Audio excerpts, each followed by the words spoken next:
Desastres íntimos, de Cristina Peri Rossi, ganadora del Premio Cervantes en el año 2022. La botella de lejía no se abrió. Patricia se sintió frustrada y luego irritada. Nuevo tapón, más seguro, decía la etiqueta del envase. El sábado había hecho las compras, como todos los sábados, en un gran supermercado, lleno de latas de cerveza, conservas, fideos y polvos de lavar. La marca de lejía era la misma y al cogerla del estante no advirtió el nuevo sistema de tapón. Ahora, mayor comodidad, decía la etiqueta, y la leyenda le pareció un sarcasmo. Eran las 7 menos cuarto de la mañana. Tenía que darle el biberón a su hijo, vestirlo, poner sus juguetes y pañales en el bolso, bajar al garaje, encender el auto y apresurarse para llegar a la guardería, antes de que las calles estuvieran atascadas y se le hiciera tarde para el trabajo. Arterias llamaban a las calles. Con el uso, unas y otras se atascaban. El colapso era seguro. Después de dejar a Andrés en la guardería, le quedaban 15 minutos para atravesar la avenida, conducir hasta el aparcamiento de la oficina y subir en el ascensor. Planta 22. Importación y exportación. Galvez y Moutonet, S.A. Debía intentar abrir el tapón. Tenía que serenarse y estudiar las instrucciones de la etiqueta. En efecto, en el vientre de la botella había un dibujo y debajo unas letras pequeñas. El dibujo representaba el tapón, nuevo diseño, mayor comodidad, y unos delgados dedos de mujer con las uñas muy largas. El texto decía, para abrir el tapón apriete en las zonas rayadas. Miró el reloj en su muñeca. Faltaba poco para las 7. Nerviosamente, pensó que no tenía tiempo para buscar las zonas rayadas del tapón, como ninguno de sus amantes había tenido tiempo para buscar sus zonas erógenas. La vida se había vuelto muy urgente. El tiempo escaseaba. Aún así, alcanzó a descubrir unas muescas, que era lo máximo que sus amantes habían descubierto en ella. Según las instrucciones de la botella, ahora debía presionar con los dedos para desenroscar el tapón. Alguno de sus estúpidos examantes también había creído que todo era cuestión de presionar. Efectuó el movimiento indicado por el dibujo, pero la rosca no se movió. Ahora, levante la tapa superior, decía el texto. ¿Cuándo era ahora? Uno de sus amantes había pretendido también que ella dijera ahora, un poco antes del momento culminante. Le pareció completamente ridículo, como a un niño que se le enseña a cruzar la calle, o a un perrito cuando debe orinar. Sin embargo, los asesores de publicidad de la empresa donde ella trabajaba solían decir que había que tratar a los consumidores como si fueran niños, explicarles hasta lo más obvio. Ella era una niña. Que el tapón de la maldita botella no se abriera significaba que algo había fracasado en su sistema de aprendizaje. Los empresarios de la marca de lejía habían diseñado el nuevo tapón para mujeres niñas que criaban a hijos niños, que a su vez engendrarían nuevos consumidores niños hasta el fin de los siglos. Algo había fallado en el diseño, o era ella, porque la tapa no se había abierto, y se estaba haciendo demasiado tarde. Serénate, pensó. Los nervios no conducían a ninguna parte. Desde que Andrés había nacido, hacía 2 años, su vida estaba rigurosamente programada. Se levantaba a las 6 de la mañana, se duchaba, tomaba su desayuno con cereales y vitamina C, se vestía. El aspecto era muy importante en un trabajo como el suyo. Y luego llevaba a Andrés a la guardería. De allí, lo más rápidamente posible, hasta su trabajo. En el trabajo, hasta las 5 de la tarde, volvía a ser una mujer independiente y sola, una mujer sin hijo, una empleada eficiente y responsable. A la empresa no le interesaban los problemas domésticos que pudiera tener.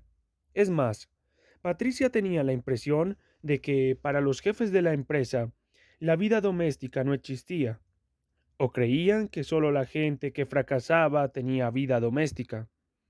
A la salida de la oficina, iba a buscar a Andrés. Lo encontraba siempre cansado y medio dormido, de modo que conducía de vuelta a su casa, a la misma hora que en la ciudad miles y miles de hombres y de mujeres que habían carecido de vida doméstica hasta las 6 de la tarde, también conducían sus autos de regreso, formando grandes atascos. Después tenía que dar de comer al niño, bañarlo, acostarlo y ordenar un poco la casa. Le quedaba muy poco tiempo para las relaciones personales. Bajo este acápite, Patricia englobaba las conversaciones telefónicas con el padre de Andrés o con la ginecóloga que controlaba sus menstruaciones y hormonas. Alguna vez, también, llamaba por teléfono a un examigo o examante. No siempre se acordaba de si alguna vez fueron lo uno o lo otro, y a las 11 de la noche, luego de una jornada dura de trabajo, la cosa no revestía mayor importancia. Los sábados iba a un gran supermercado y hacía las compras para toda la semana. Los domingos llevaba a Andrés al parque o al zoológico, pero el único parque de la ciudad estaba muy contaminado, y en cuanto al zoológico, el ayuntamiento había puesto en venta o en alquiler a muchos de sus animales, ante la imposibilidad de mantenerlos con el escaso presupuesto del que disponía. Si el tiempo no era bueno, Patricia iba a visitar a alguna amiga que también tuviera hijos pequeños. Patricia había comprendido que las mujeres con hijos y las mujeres sin hijos constituían dos clases perfectamente diferenciadas, incomunicables y separadas entre sí. Hasta los 32 años, ella había pertenecido a la segunda, pero desde que había puesto a Andrés en el mundo, con premeditación, todo sea dicho, pertenecía a la primera clase, mujeres con hijos, subcategoría madres solteras. En este riguroso plan de vida no cabían los fallos ni la improvisación. No cabía, por ejemplo, un maldito tapón que no pudiera abrirse. Serénate, volvió a decirse Patricia. Podía prescindir de la lejía, pero al hacerlo se sentía insegura, humillada. Si no podía abrir un simple tapón de lejía, ¿cómo iba a hacer otras cosas? Los fabricantes, antes de lanzar el nuevo envase al mercado, debían haber realizado todas las pruebas pertinentes. Un elemento doméstico de uso tan extendido está dirigido a un público general e indiferenciado. Los fabricantes optan por sistemas fáciles y sencillos, de comprensión elemental, al alcance de cualquiera, aun de las personas más ignorantes. Pero ella, Patricia Suárez, 33 años, licenciada en Ciencias Empresariales y empleada en Galvez y Mautón, importación y exportación, madre soltera, mujer atractiva, eficiente y autónoma, no era capaz de abrir el tapón. Tuvo deseos de llorar. Por culpa del tapón se estaba retrasando. Además, estaba nerviosa. No sabía qué ropa ponerse y seguramente llegaría tarde al trabajo y tendría un aspecto horroroso. En su trabajo la apariencia era muy importante. La apariencia. ¿Qué concepto más confuso? No había tiempo para conocer nada, ni a nadie. Había que guiarse por las apariencias. Todo era cuestión de imagen. Iba a contarle a su psicoanalista el incidente del tapón. Cuando no se tiene un buen amante, es necesario tener un buen psicoanalista, igual que un buen abogado o un buen dentista, por cuestiones de higiene, como la limpieza del cutis, del cabello o de la mente. Iba al psicoanalista antes de que naciera Andrés. En realidad, la decisión de tener un hijo la discutió consigo misma ante el oído ecuánime o indiferente, Patricia no lo sabía, del psicoanalista. Sea cual sea su decisión, había dicho él, yo estaré de acuerdo con usted.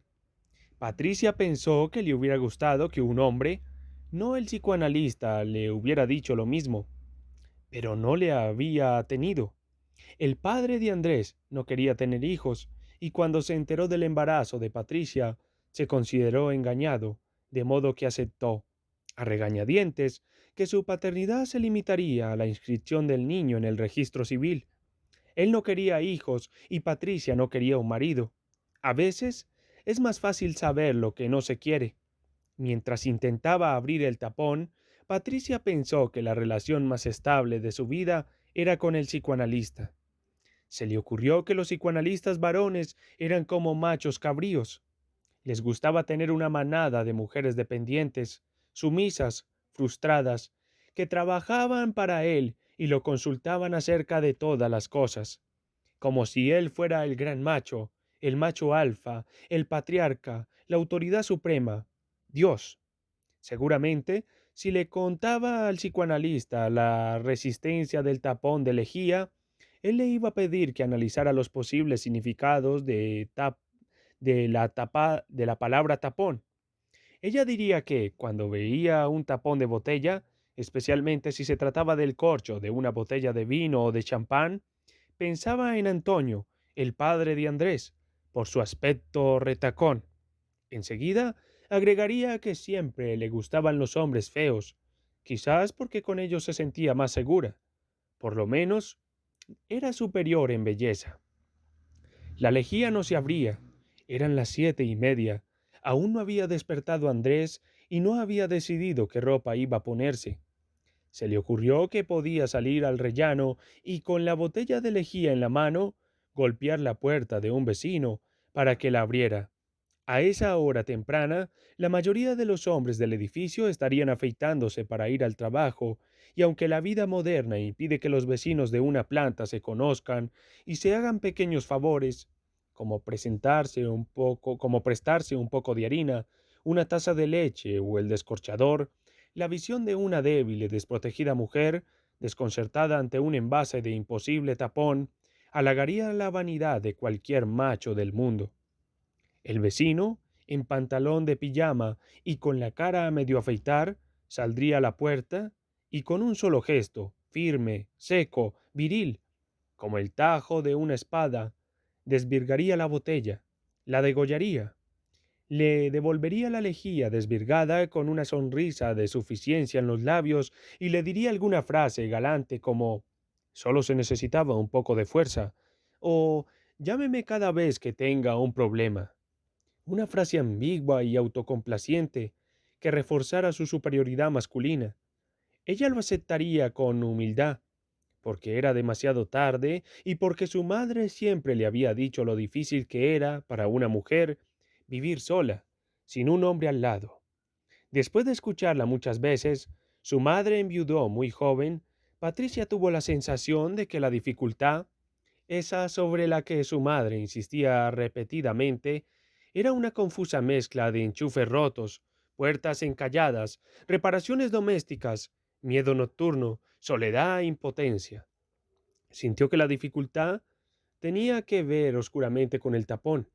En ausencia de un hombre que arreglara los enchufes y abriera los tapones rebeldes, Patricia había considerado la posibilidad de tener una empleada doméstica, pero no ganaba siquiera lo suficiente como para pagar el alquiler del apartamento, la guardería del niño, la gasolina, la ropa adecuada para su trabajo, muy exigente, la peluquería y la sección semanal con el psicoanalista.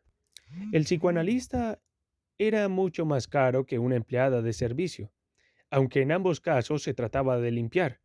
El psicoanalista no solo era el macho alfa de la manada, también era un desollinador. Entonces, mientras lidiaba con el tapón, recordó que al mediodía tenía un almuerzo de negocios con el director de una fábrica de lencería femenina. La lencería femenina se había puesto de moda en los últimos años y en lugar de coito a pelo seco, muchas personas preferían deleitarse con una gama de ligueros, bragas, sujetadores y arneses que excitaban la imaginación. No podía perder más tiempo. Tenía que despertar a Andrés, lavarlo, darle el biberón y vestirlo. Miró con hostilidad la botella de lejía, impoluta, de envase amarillo y tapón azul, que se erguía incolume a pesar de todos sus esfuerzos. No, no era que ella no pudiera. Seguramente se trataba de un error de la fabricación.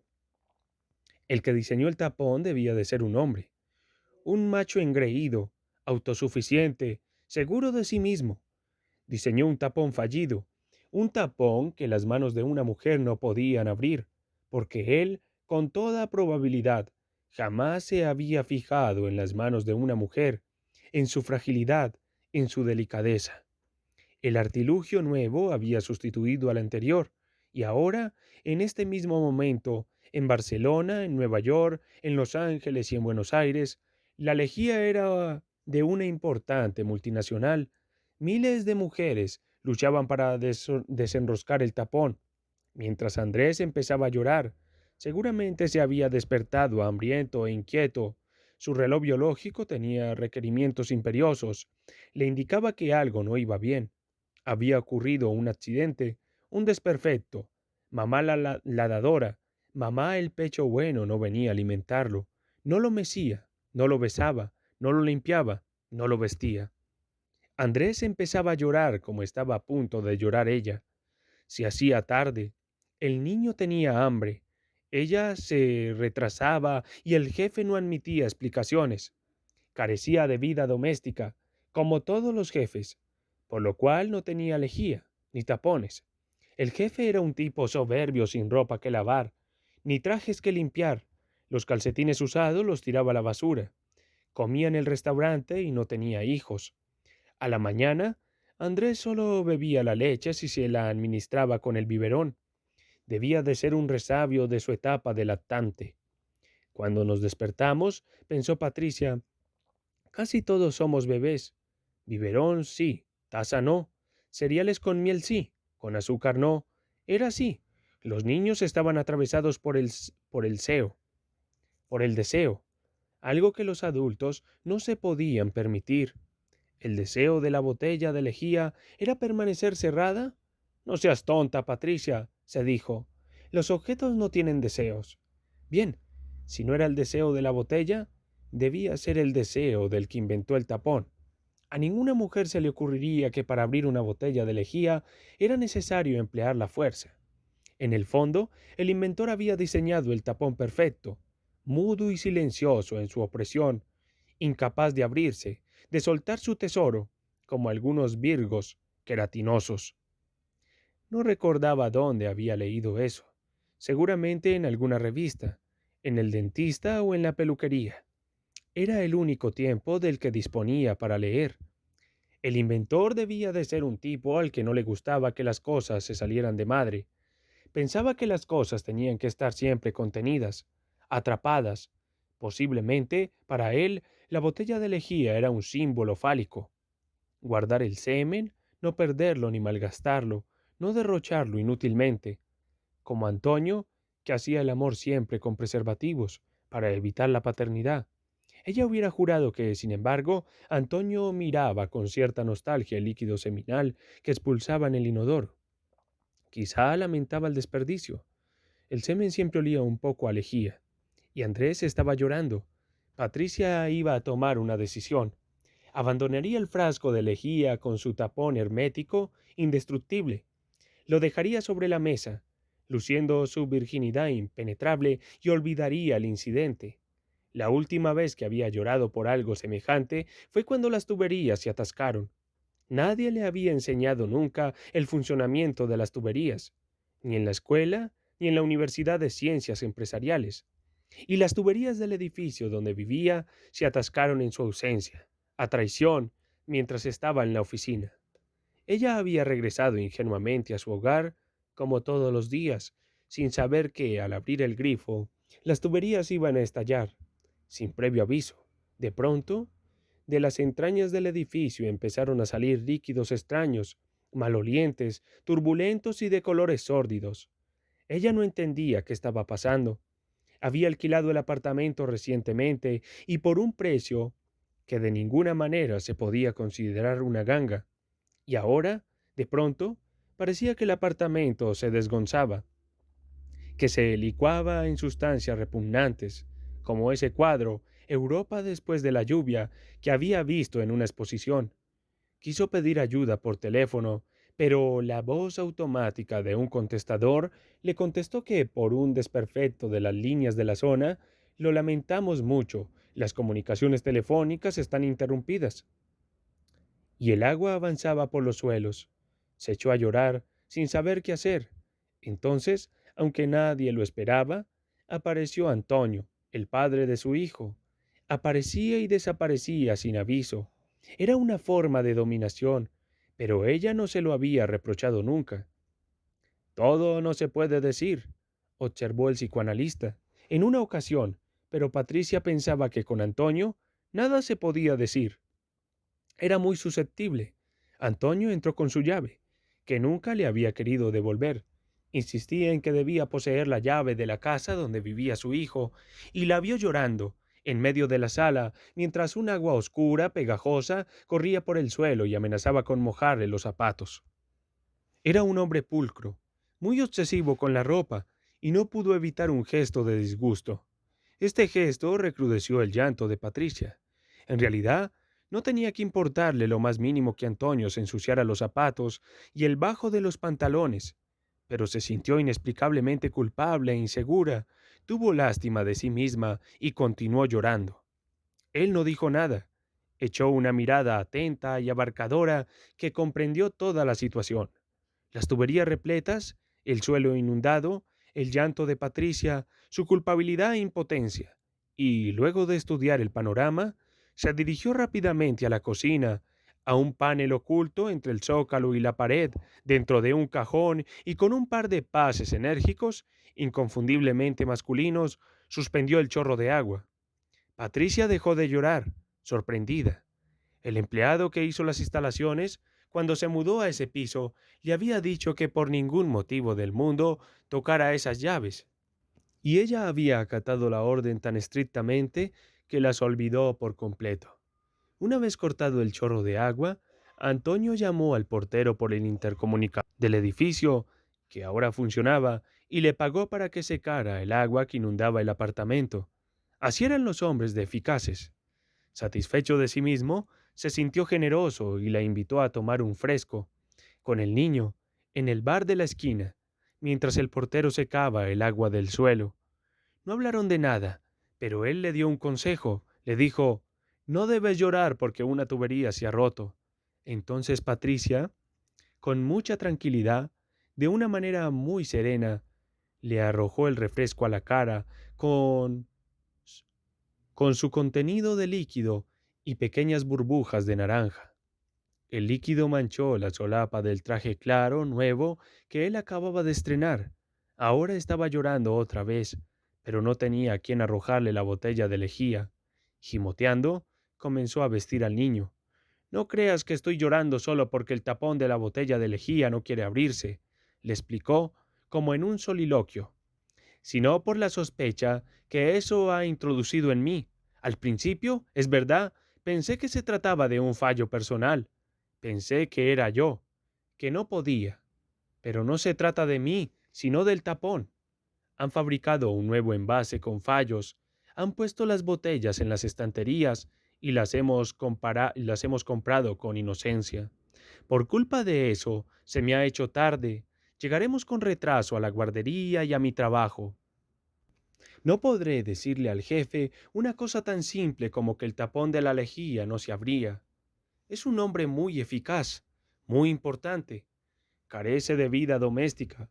Solo le conciernen las cotizaciones de la bolsa, las guerras de mercados, las especulaciones con divisas y las campañas publicitarias.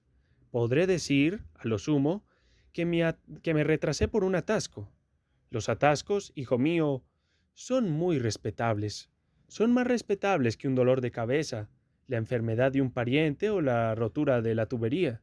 ¿Y tú?